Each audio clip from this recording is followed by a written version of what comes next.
அருகே தேன்கனிக்கோட்டை அடுத்துள்ள ஆலஹள்ளி கிராமத்தில் சுற்றித் திரிந்த ஒற்றை காட்டு யானையால் மக்கள் வீதியில் உறைந்துள்ளனர்.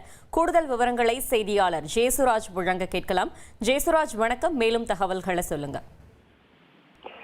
அதாவது ஒசூர் அருகே தேன்கனிக்கோட்டை அடுத்துள்ள ஆலஹள்ளி கிரியானப்பள்ளி இந்த இரண்டு கிராமங்கள்ல இந்த ஒற்றை காட்டு யானை நீண்ட நாட்களாக சுற்றி திரிந்து வருகிறது. ஆலஹள்ளி வனப்பகுதியில் இருந்து ஒவ்வொரு நாளும் இரவு நேரங்கள்ல வெளியேறும் இந்த காட்டு யானைகள் அந்த பகுதியில் உள்ள கிராமங்கள்ல புகுந்து விவசாயிகள் பயிரிட்டுள்ள விளை நிலங்களை சேதப்படுத்தி பொதுமக்களையும் அச்சுறுத்தி வருகிறது. ஏற்கனவே வனத்துறையினர் ஒருவர் அந்த யானைகளை விரட்டும் போது இந்த ஒற்றை காட்டு யானை தாக்கி படுகாயமடைந்தார். அதே போல ஒரு விவசாயம் இந்த காட்டு யானை தாக்கி உயிரிழந்துள்ளார்.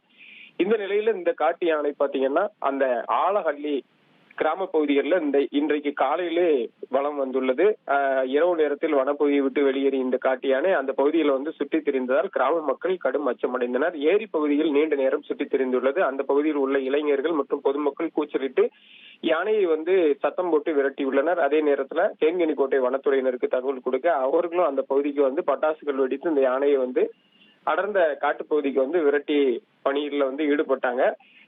இந்த பகுதியில் தொடர்ச்சியாக இந்த ஒற்றை காட்டு யானை சுற்றித் திருவதால் கிராம மக்கள் கடும் அச்சம் அடைந்துள்ளனர்.